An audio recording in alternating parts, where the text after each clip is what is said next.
Bienvenue sur TIV Info. N'oubliez pas de vous abonner et activer la cloche de notification. Voilà, merci beaucoup. Auzu billahi samil alim mina shaytani rajim. Bismillahi rahmani rahim. Imam ñu ngi lay nuyu Imam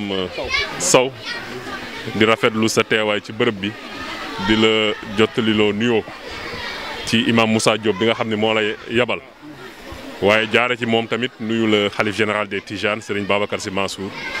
ak njabootu maam Cheikh Seydi Hadji Malick yëpp di leen ñaanal yàlla na leen fi yàlla yàggal te yokk seen barke. di nuyu kilifa diina yëpp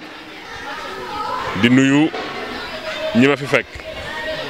muy le délégué de quartier Issa Ndiaye ak ñi ma àndal muy Maymouna di Pape Séni di Ibrahima Ndoye bu kër Bamba Ndoye liñ def rafetlu naa ko lool ndax xam nañu jot bariwul. wante nuyu aussi monsieur Samb le directeur d'école bi nga xamante ni moo ñu dalal. nuyu sama sœur bii nga xam ne moo wax ci turu parents d'élèves yi moom sax mi ngi may wan ni ñun ñi nga bëgg a nekk ay mag nag ndax léegi ay parents d'élèves lañ te ñoo bokkoon di jàngandoo. nuyu tamit les sentinelles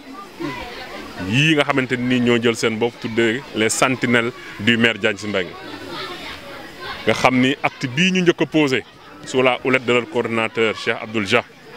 muy njàngale dinaa ci ñëwaat. wane na lan mooy seen objectif ci ànd bi nga xam ni la ñuy ànd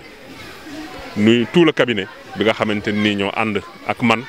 muy Sakho di Mamadou Faye ALB Youssou Diédhiou nuyu tamit élèves yi nga xamante ni fekk naa leen fi nuyu les professeurs ak les enseignants sama ñëw fii tey du ñëw pour jàkkaarloo ak élèves yi ñu remercier ma déedéet. man maa ñëw pour remercier les sentinelles ci seen engagement mais remercier leen ci la lumineuse idée bi ñu am ànd ko ak jàngale ak kat yëpp ni kat dañuy def ay cours de vacances jagleel ko ndaw yi ndax ku ne xam na ni ren année scolaire bi dafa am ay perturbations mu nekk loo xam ni biñ koy def suñu yéene mooy rek élève bu nekk xaj ci dugg ci bokk ci. première édition la ñu am 836 élèves maanaam juróom-ñetti téeméer ak fanweer ak juróom-benn te xam naa buñ ko gënoon a ubbi yóbbu ko si yeneen quartiers yi ndax ñu am na ñoo xam ne xëy na ñëw fi dina leen jafe loolu dina gën a bari. kon damay enchaîner rek wax leen ni leen requête bi ngeen def wax ni lii nañ ko pérenniser incha allahu taala nekk na si suñu xel yàlla nañu yàlla may ba déwén ñu yegg ci ñu def ko ci anam bu gën a yaatu. fii nag doon. base bi ñu tas ko def ko ci yeneen école da xam naa ne duñu xaj ci benn école loolu moom les sentinelles nañ ko def déjà ci xel yi te xam ni bu déwénee incha allah noonu lañ ci nar a taxawee. donc dama ñëw yéen pour remercier leen mais remercier les professeurs et les enseignants yi nga xam ni nangu nañoo dagg seeni vacances ku ne xam na ni vacances lu am solo la ñëw di jàngale muy prof maths yi prof anglais yi prof français yi mais également les instituteurs yi nga xamante ni ñoom ñëpp ku ci nekk. bañ ñëwee seet si ma dañ ñëwoon ñun moom bul am benn xalaat ci ñun loo soxla si instituteur mën nañ ko am ndax lii nga xam ni yaa ngi koy def dëgg la defal nga ko élèves waaye ñun tam nga ko defal ndaxte ñun nag lépp lu am te jëm ci école rek day nekk loo xamante ni nii intéressé nañu. mais ci defen bi ma ni leen dañuy teg suñu tànk fi ñu président de la république Macky Sall yabal ndax démb rek yéen a ngi koy dégg bi muy journée nationale de la décentralisation muy wax ni budget Sénégal. mi ngi ko fekkoon daanaka ci 2000 milliards tey egg na ci 4500 milliards budget Sénégal fa mu ko fekkoon ci 2012 ren jii ci budget éducation toll na ci budget Sénégal na mu tolloon kon kooku wane na solo boo xamante ni jox na ko éducation. éducation nag mën na am ba pare bañ a accessible l'accès c'est très important moo tax bi ñu def lii ñu xool ci PSE bi ñetti principe yoo xam ni président daf ko fësal. muy équité territoriale équité sociale mais surtout l'inclusion sociale inclusion sociale mooy ñu bañ a boddi kenn amaana tey su ngeen gisee ma ni nañu jël enseignants yi li ñuy def daanaka volontariat la li leen jox du dara ñu ne élèves yi kuy ñëw ñoo lay jëndal kaye jëndal la bic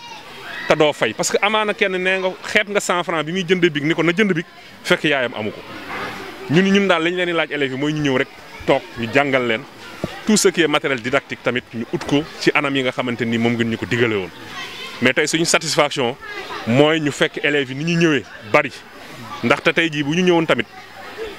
élèves yi fekk ñu nombre boo xamante ni dal na suñu xel xëy na dinañu découragé mais li ñu gis daf ñu gën a encouragé ni ñu leen dégloo ñu wax may félicité bu baax l'élève qui a parlé au nom de ses pairs Oulimata li mu wax dégg nañ ko dugg na suñu xol ñu ngi koy rafetlu bu baax mais wane na ni ñoom lii ñu leen defal bëgg nañ ko te ñu ñuy ñaanaat ñu pérenniser ko te incha allahu taala loolu dinañ ko def. ma ñëwaat kon remercier les sentinelles remercier jàngalekat yi mais ñoom élèves yi dama ñëwoon juste encourager leen parce que volonté bi ñu wane déjà mooy ñu ñëw jàng si mais aussi jox leen message xamal leen Sénégal lu ëllëg ñi koy yore. dëgg la ku jàngul di nga ci am wàll waaye yenn responsabilité yi pour nga mën ko yore faaw nga jàng ma am mbégte nag gis li doon objectif ci Sénégal muy que jigéen ñi bari te des ci école loolu déjà exemple bi am na fii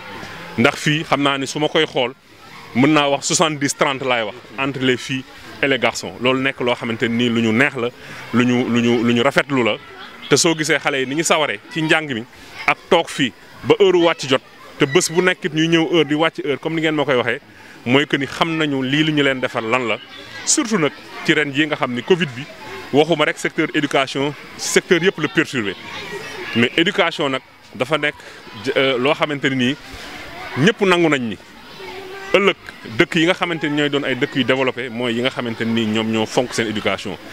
gis nañ ko ci les Tigres gis nañ ko pays asiatiques yi ñoom dañu investir seen éducation pendant. benn génération 25 ans tey jii ñi ngi commencé di am les fruits loolu nag suñu àndee ñun ñëpp comprendre ko sacrifice bu ñu def rek ren dinañ ko dolliwaat bu baax a baax ba lii mën a jëm kanam kon monsieur le directeur yow tam ñu ngi lay remercier léegi maa ngi lay tooñ ni la sa salle bi moo war a doon salle informatique ndax tuddeeguma ko salle informatique lu ñu mën ci jàpp ci dinañ ci jàpp loolu nga wax c'est vrai que nous avons 32 écoles primaires à Tivaouane mënuma directeur bu ne ma am ak yow un programme spécifique mais inspecteur réeróowuñ ñu ngi gisee ñu ngi liggéey ñu ngi leen di jàppale loo xam ne dañ koy boole école yi yëpp mais comme yow na ngay am faveur recevoir ñu am yaatuwaay bi incha allah loolu dinañ xool lu ñu la mën a jàppalee balaa nga ñu koy laaj sax si école bi incha allahu taala ñu def ko. Sakho am na du ma wax ay doléance waaye ay souhait nee na ma sa jàngalekat yi sonn nañ xoolal vraiment li nga xam ni nga la waraloo nga noo koy amélioré dégg naa doléance bi lu ma si mën dinaa ko ci def mais monsieur le directeur mii ñëw di xëy si bés bu nekkit Sakho dama bëgg moom it ñu boole ko ci. kon yàlla nañu yàlla may lii ñu def ko defaat ko et ni ma ko waxee xale yi sànq résultat yi mu fekk loo xamante ni nii incha allahu taala déwén dinañ wax ni kat ña doon jànge fii doon def terminal ñoom ñëpp tey jii ñu ngi préparé pour dem université ñi si des it sawar ñëw ndax dina am impact si seen moyens yi nga xamante nii moom lañ daan am. comme maa ngi sant ñëpp di gërëm ñëpp di leen jéggalu nag li ñu perturbé seen programme di jéggalu suñu doyen aussi déplacement bi ñu leen déplacé di ñaan fi ñu jëm ci gàmmu gi nga xamante ni ci biir Tivaouane spécifiquement le khalife général des Tidianes est resté logique et cohérent ba mu tàmbalee ak tey lim ci jublu pour nit ñëpp sauf yàlla na ko yàlla def ñun ñëpp lépp lu ñu ñaan ci gàmmu gi ndax bés ba nag moo ci am solo luñ ci ñaan yàlla na ko yàlla nangu damay wax ni kuy seetaan burdu yi direct à la télévision wala ci asfiya yi la nga cay jëlee amaana ba nga daan dem burdu sax di toog daawoo ko fa jëlee kon ngëneel la li nga xamante ni yàlla indi na ko moo xam lu tax mu indi ko mais terewul ñun waa Tivaouane yëpp naturellement dañ ko féete suñu kër yi yàlla na ko yàlla yombal lépp luñ ci doon am ci yiw ren ji yàlla nañ am yiw boo xamante ni moom moo ko raw lii di mbas mi nag ñu ngi ñaan yàlla na ko fi yàlla jële ci ni mu gën a gaawee Afrique Sénégal bu ñu demee ba ni àdduna bi yëpp Sénégal mooy ñaareelu dëkk ci gestion Covid bi nga xam ne ay jàmbaar lañu donc place boobu yàlla buñ ko wàcc yàlla def mbas mi jóge fi tey bu mu dellu sooti allahumma salli ala sayyidina Muhammad wa sallim